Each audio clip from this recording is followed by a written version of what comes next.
લગ્ન જેટલો ઉત્તમ સંબંધ કોઈ નથી. આઈ respect this relationship so much and I feel કે લગ્નથી ઉત્તમ સંબંધ કદાચ ભારતીય સંસ્કૃતિ આપી શકી જ નથી.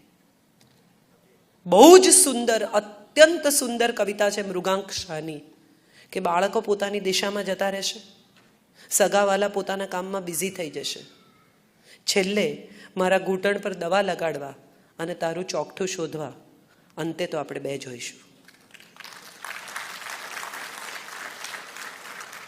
જે સૌથી ઉત્તમ સંબંધ છે ને એને આપણે સૌથી વધારે નિગ્લેક્ટ કર્યો છે.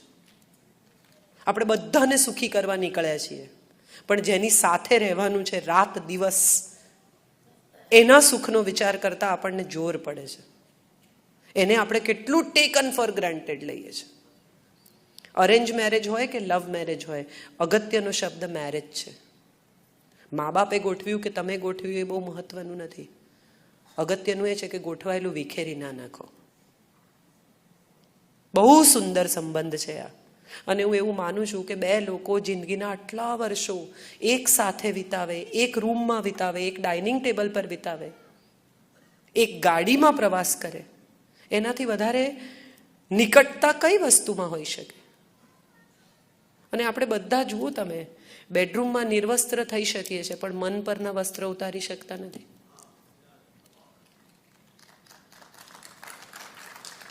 લગ્ન એ સેક્સ ભોગવવાનું લાયસન્સ નથી સાહેબ, એ તો ક્યાંય પણ મળી જાય. એનો બહુ ઇમ્પોર્ટન્ટ હિસ્સો છે સેક્સ લગ્નનો, પણ સ્નેહ સેક્સની પહેલાં આવે છે, સન્માન સેક્સની પહેલાં આવે છે, સમજદારી સેક્સની પહેલાં આવે છે, શેરિંગ સેક્સની પહેલાં આવે છે. એક સ્ત્રી શરીર ત્યારે જ સોંપી શકે છે જ્યારે આ બધા સ્ટેપ પૂરા થાય. બંધ બારણે બેડરૂમમાં થતા બળાત્કારો વિશે આપણે જાણતા નથી, પણ એ થતા જ હોય છે. મનથી જે થાય ને એને સમભોગ કહેવાય. બંને જણા ભોગવે, બંને જણા આનંદ પામે, એને સમભોગ કહેવાય. અને એ આપણા શાસ્ત્રોએ આપ્યો છે સમભોગ, કેટલા સદીઓ પહેલા આ શબ્દ આપણને આપ્યો છે આપણા શાસ્ત્રોએ. સમભોગ, equal happiness, equal pleasure, equality, even in the bed. We forgotten that. બહુ સુંદર સંબંધ છે. અને અરેન્જ મેરેજ કે લગ્ન લવ મેરેજથી થયા છે એ બહુ મહત્વનું નથી. એકવાર લગ્ન થયા છે, તમે હાથ પકડ્યો છે, 7 વચન આપ્યા છે, તો પાળજો. સામેની વ્યક્તિએ પોતાનું આખું ઘર, પરિવાર, ઓળખ તમારી પાછળ ફૂંકી મારી છે સાહેબ. એક સ્ત્રી ઘર છોડીને આવે છે, એનો ઉછેર, એનો પરિવાર, એની ઓળખ ભૂલી જાય છે, અટક બદલી નાખે છે. મારા જેવી તો થોડીક જ હોય કે ઓઝા વૈદ પકડી રાખે, પછી રાય બચ્ચન લખે છે. મેં તો 25 વર્ષ પહેલા લખ્યું, રાય બચ્ચન હવે લખે છે. તમે વિચાર કરો કે એક સ્ત્રી કેટલી સમર્પણથી આવતી હોય છે. એને માટે શું છે? એક પતિ સિવાય એની પાસે શું છે આ ઘરમાં આવવા માટે?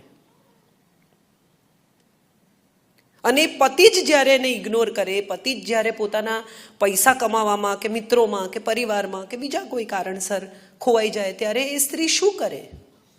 મારું તો આખું ફોકસ જ આ હતું, એ હવે ખસી ગયું છે તો હું ક્યાં ફોકસ કરું? એવી જ રીતે એક પુરુષ કેટલો બધો મદાર રાખે છે કે પોતાના ઘરની, પરિવારની, જિંદગીની ચાવી એક સ્ત્રીના હાથમાં સોંપી દે છે. અજાણી સ્ત્રી છે, હજી ગઈકાલે જ આ ઘરમાં આવી છે. અને પરસ્પર એકબીજાને ઓળખતા જઈએ તો એકબીજાને ગમતા રહીએ. રોજ ફરીથી પ્રેમમાં પડવાની કલા એટલે સુખી લગ્ન જીવન.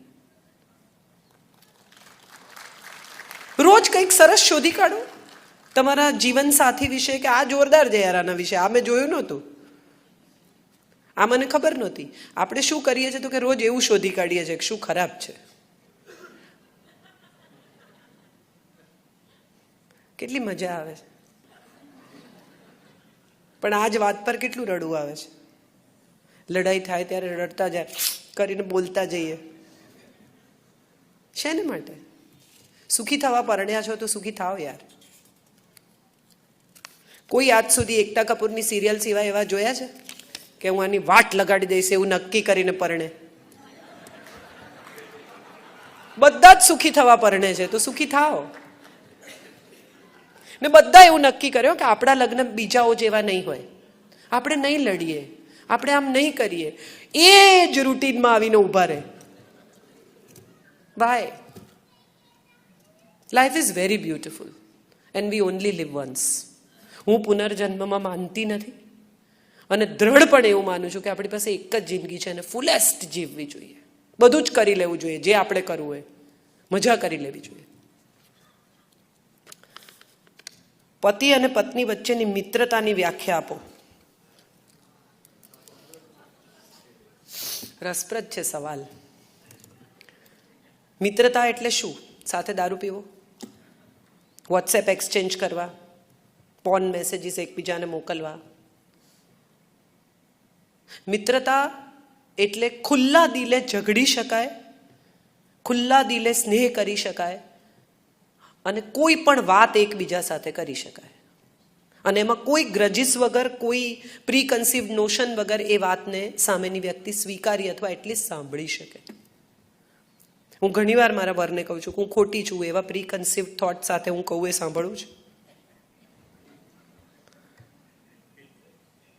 હું ખોટી જ છું એવું તું માની જ લે, પણ તેમ છતાં હું જે કહું છું એ સાંભળવું છે તો કહું, નહીં તો જવા દે.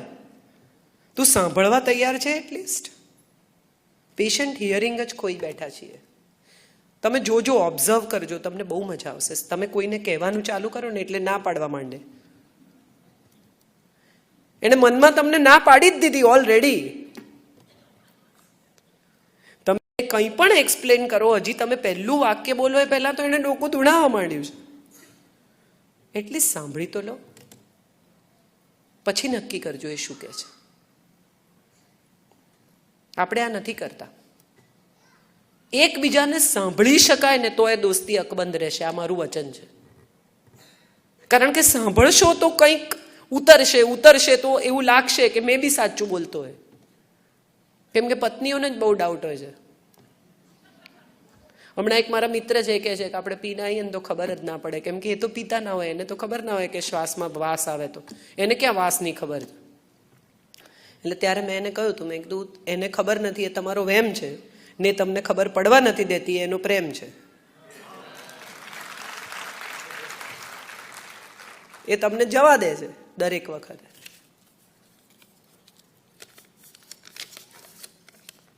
તમારી વાતો, તમારી સમજાવવાની રીત ખૂબ જ પ્રેરણાદાયી છે. ફક્ત એક પ્રશ્ન, in today's world why life partners are losing patience, love and loyalty? Why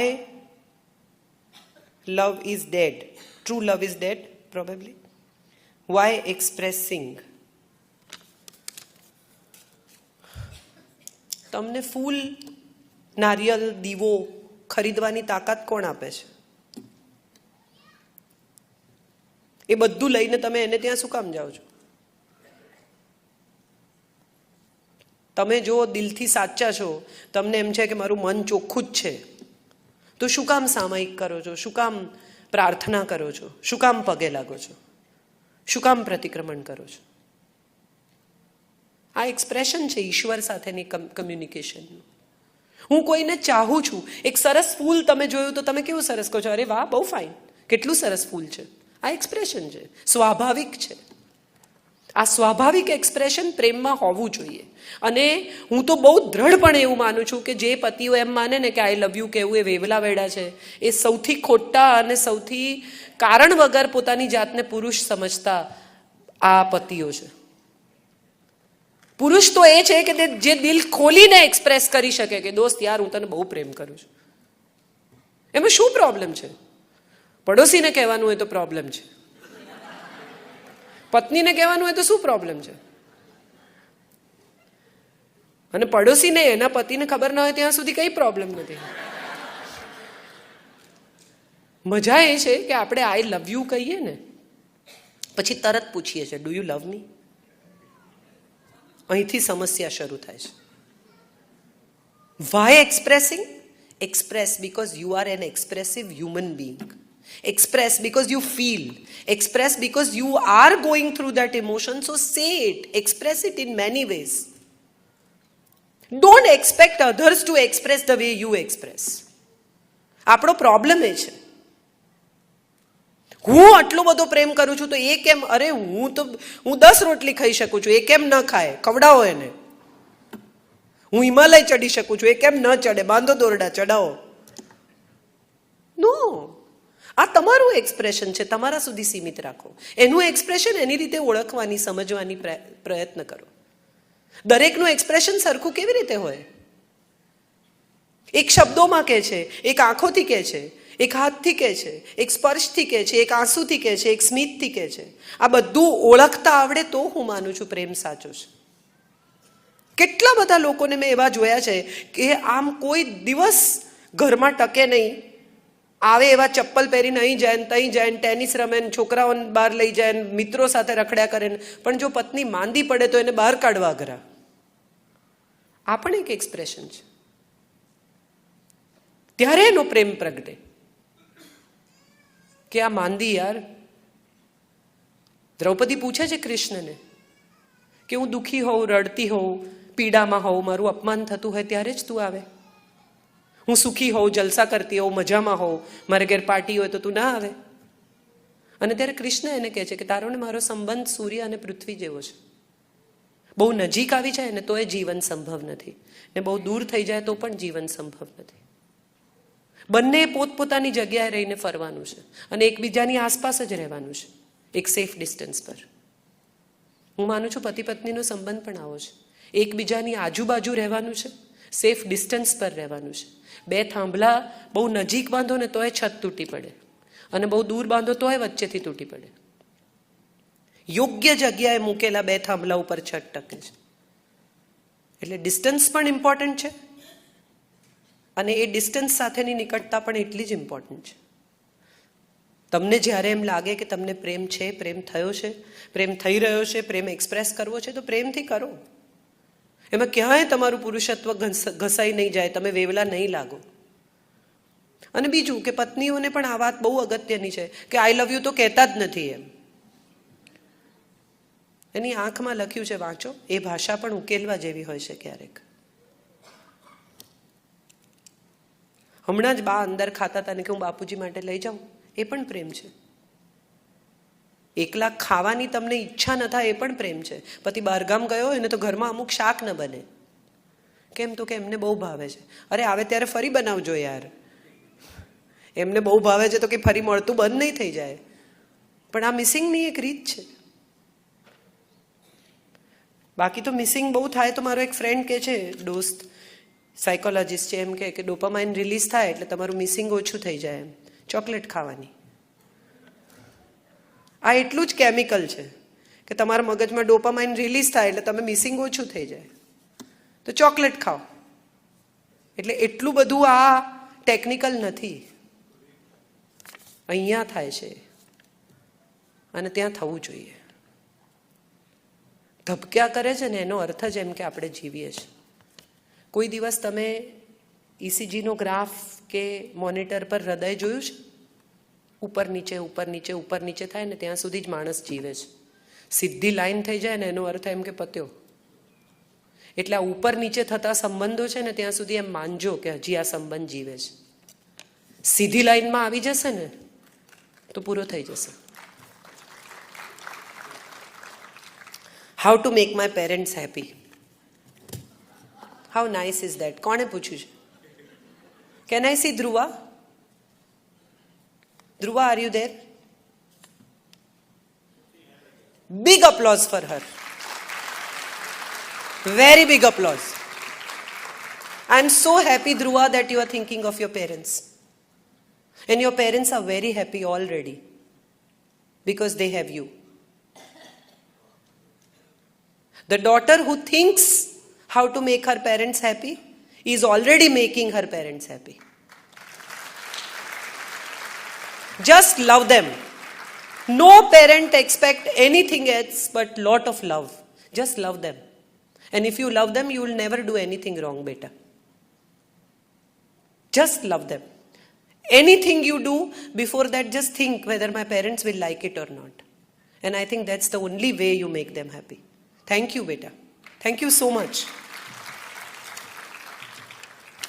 આપણે છેલ્લો સવાલ લઈએ. સંબંધો સાચવવાની મુખ્ય ચાવી શું છે?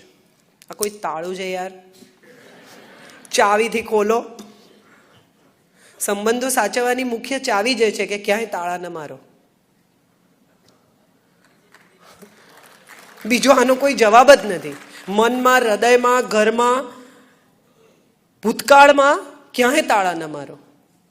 તમે જેને ચાહો છો એને તમારા વિશે બધું જાણવા દો. એ સિવાય બીજું કંઈ કરવાનું છે જ નહીં. તાળા મારશો એટલે જ સંબંધો નહીં સચવાય. ખુલ્લા મૂકેલા સંબંધો હંમેશા સચવાય જ છે. જે પકડવા જાય છે ને એના હાથમાંથી સરકી જાય છે, અને જે ખુલ્લું મૂકી દે છે ને એને ઘેર ઉડી ગયેલા પક્ષીઓ પાછા આવે છે. પાંજરામાં પૂરેલું પંખી ગાશે નહીં, તમારા કબજામાં રહેશે. તમે એને જોઈ શકશો પણ એ તમે કહેશો ત્યારે ગાશે નહીં. એક છેલ્લો જોક કહીને મારી વાત પૂરી કરું. એક માણસ ને એક પોપટ, બે જણા ફ્લાઇટમાં જોડે જતા હતા. એટલે પોપટ પેલી એર હોસ્ટેસને આંખો મારે ને કરીને બોલાવે ને, તો માણસને એમ થયું કે આ પોપટ જેવો પોપટ કરી જાય ને આપણે રહી ગયા. કમ્પેરિઝન મેં કહ્યું ને, પોપટ જોડે કરી નાખે એવું કંઈ નહીં. એટલે એણે પણ સીટી મારીને એર હોસ્ટેસને બોલાવીને આંખો મારીને, એટલે એર હોસ્ટેસે જઈને કેપ્ટનને કહ્યું કે યાર બહુ પજવે છે બે જણા. તો કે ખોલો દરવાજો ને ફેંકી દો બેને. એટલે ફેંકી દીધા બેઉને. ફેંકી દીધા એટલે પોપટે પાંખો ખોલી અને માણસ સામે જોયું, અને પછી કઈ ઉડતા આવડે છે? એટલે માણસે કહ્યું ના. ના એટલે પોપટે કહ્યું તો શું કામ હોશિયારી કરી? એટલે હું આ બધું કહું છું કારણ કે મને ઉડતા આવડે છે, તમે હોશિયારી ના કરતા.